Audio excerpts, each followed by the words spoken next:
For decades, law enforcement agencies across continents chased a shadow. No confirmed photograph, no single confirmed identity, no arrest, only fragments crime scenes stripped of evidence. Witnesses who remembered contradictory details, and a trail of victims that crossed borders, cultures, and decades. The media gave him many names, none of which stuck. Investigators called him something colder, the anomaly. This is not the story of a killer who wanted fame. This is the story of a predator who understood systems, policing systems, human psychology, bureaucracy, and fear better than those tasked with stopping him. This is the untold story behind the world's most elusive serial killer. The earliest confirmed case occurred in the late 1980s in a mid-sized port city. The victim was found near dawn, positioned carefully, almost respectfully. No signs of forced entry. No defensive wounds, no fingerprints, no DNA that could be matched to any existing database. First, police treated it as an isolated homicide. The victim's background suggested no obvious enemies. There was no theft, no sexual assault, and no apparent motive.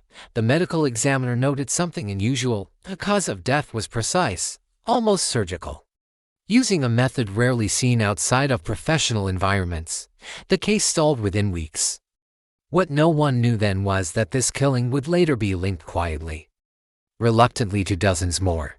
Serial killers are usually identified by patterns: victim type, location, method, signature. This killer deliberately disrupted all four. Victims ranged across age, gender, and socioeconomic status. Locations shifted from urban centers to rural outskirts. Weapons changed.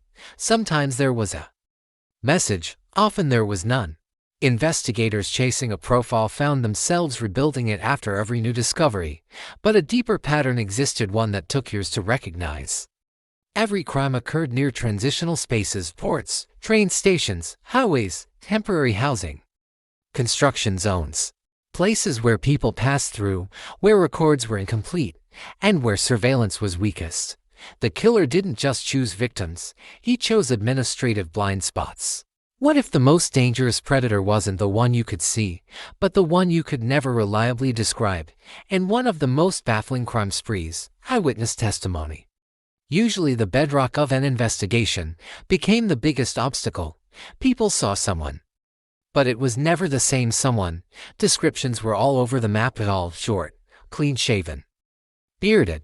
One witness heard a local accent, another swore it was foreign. One described a confident figure, another a nervous wreck. The composite sketches that were created contradicted each other so wildly they looked like portraits of entirely different people. It got even stranger. Some witnesses later recanted their statements, admitting they were no longer sure if their memories were real or just a jumble of what they'd seen on the news. Psychologists later proposed a chilling theory. The killer wasn't just getting lucky. He was deliberately engineering these brief, confusing encounters. He was a master of chaos, creating moments of high stress specifically designed to fracture memory and distort perception. He wasn't invisible. He was unreliable by design. Then, investigators stumbled upon a detail that had been overlooked, dismissed as a bizarre coincidence. In 3 separate crime scenes, they found pages torn from legal textbooks and procedural manuals. At first, it seemed random, meaningless, but as analysts looked closer, a pattern emerged. The pages weren't just any pages. They specifically referenced complex statutes about evidence handling, jurisdictional authority, and even extradition laws.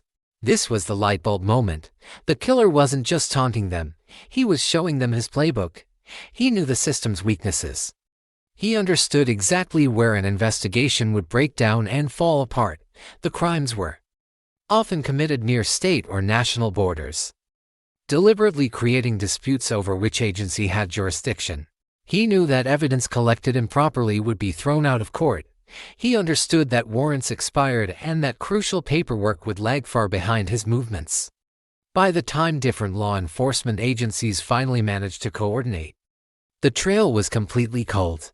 This wasn't a series of impulsive, violent acts. It was a meticulously planned campaign of administrative warfare, fought with red tape and bureaucratic loopholes. So why haven't you heard of this killer? Why isn't his name as infamous as others we all know? The answer lies in the sheer brilliance of his strategy. The crimes were spread incredibly thin, scattered across different regions and stretched out over many years. No single city ever experienced enough cases in a short period to trigger widespread panic or a massive, coordinated response. The authorities, understandably wary of causing public fear, often downplayed the potential similarities between cases. The media, in turn, treated each death as an isolated local tragedy, not as a piece of a horrifying global puzzle. Looking back, it's clear that this silence, this lack of connection, protected the killer more effectively than any mask or disguise ever could. He exploited not just the legal system, but our very perception of reality, fading into the background noise of a world that never even knew it was being hunted. The greatest trick this killer ever pulled was convincing the world he didn't exist.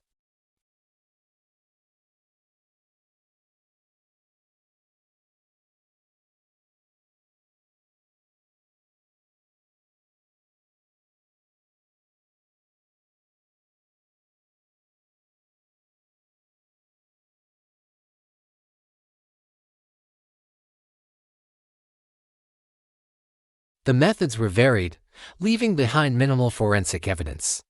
It was a ghost hunt, a puzzle with too many missing pieces.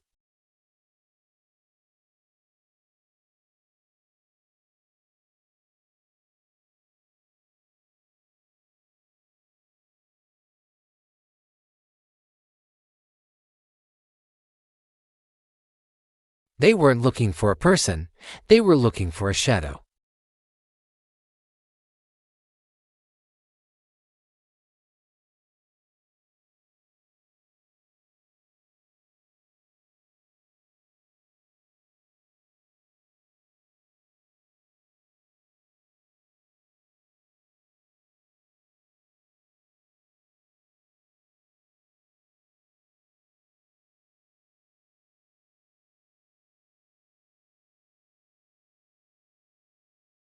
But when authorities finally moved to locate this person, they found only absence.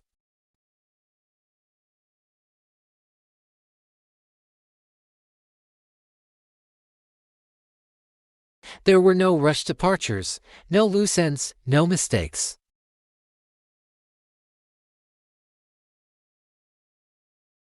The task force could never confirm if they had the right person.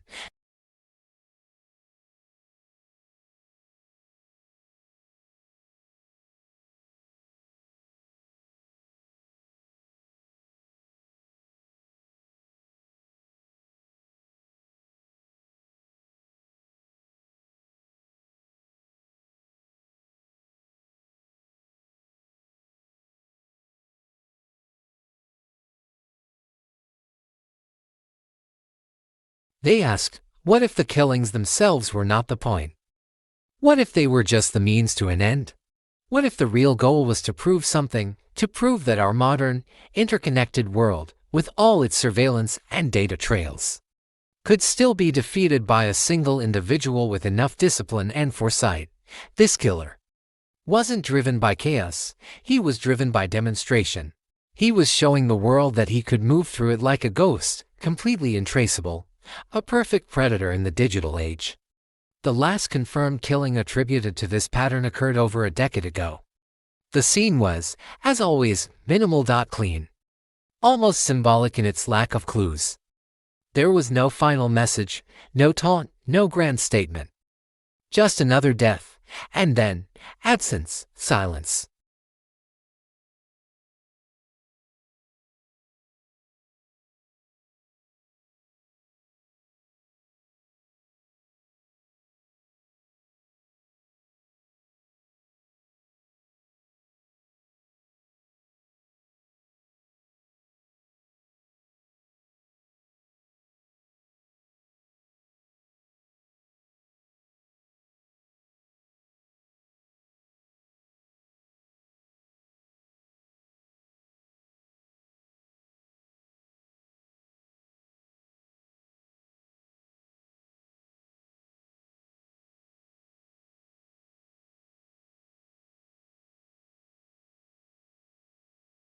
For decades, he was a ghost, a phantom who moved through the night, leaving behind a trail of terror and unanswered questions.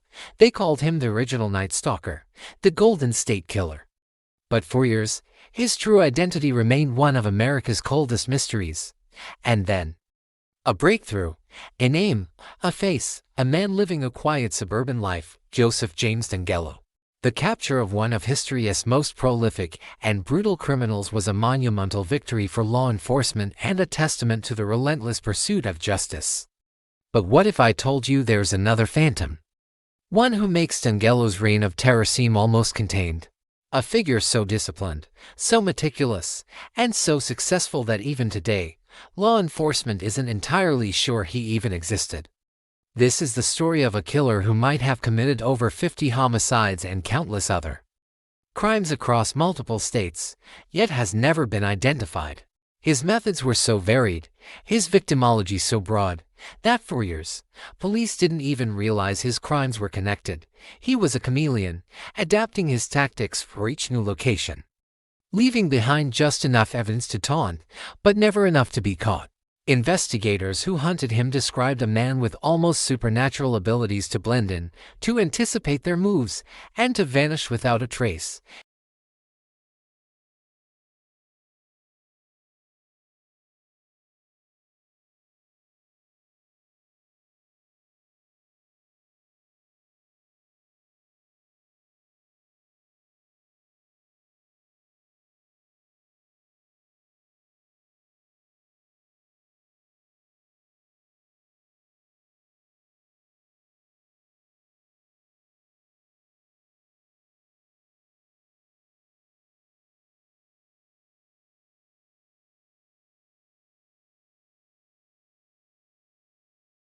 Some investigators believe he died years ago, taking his secrets with him to the grave. Others entertain a more chilling possibility, that he is still out there, watching. A silent observer of the world he once terrorized, given his incredible discipline. The most likely theory is also the most unnerving. He simply blended back into normalcy.